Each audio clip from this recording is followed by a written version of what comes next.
പാളന്റെ പാട്ടിനെന്നും താളം പിടിക്കും പെണ്ണ്, താളത്തിനൊത്ത് നല്ല ചൂട് വച്ചിടും. പാടത്തിൻ്റെ ഓരത്തവൾ എന്നും ഇരിക്കും തെച്ചി, പൂവ് പറിക്കാനായി മെല്ലെ നടക്കും.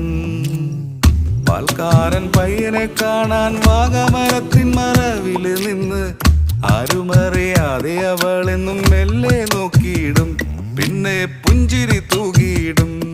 പണ്ട് പാടവരമ്പത്തിലൂടെ ഒരു ഓലക്കുടയുമെടുത്ത് ചെറുഞാറ് നടുന്നൊരു കാല തന്ന് ഓടി നടന്നൊരു പെണ്ണെ, കയ്യിൽ കരിവളയിട്ട് കണ്ണിൽ കൺമഷി കൊണ്ടുവരച്ച്, പിന്നെ വാർമുടിയൊക്കെ വിരിച്ച് നല്ല ചീരുള്ള പാവാടയിട്ട് ആ തോട്ടോരത്തുള്ളൊരു കൈതോലക്കൂട്ടത്തിനോരത്തു നിൽക്കണൊരാൽമര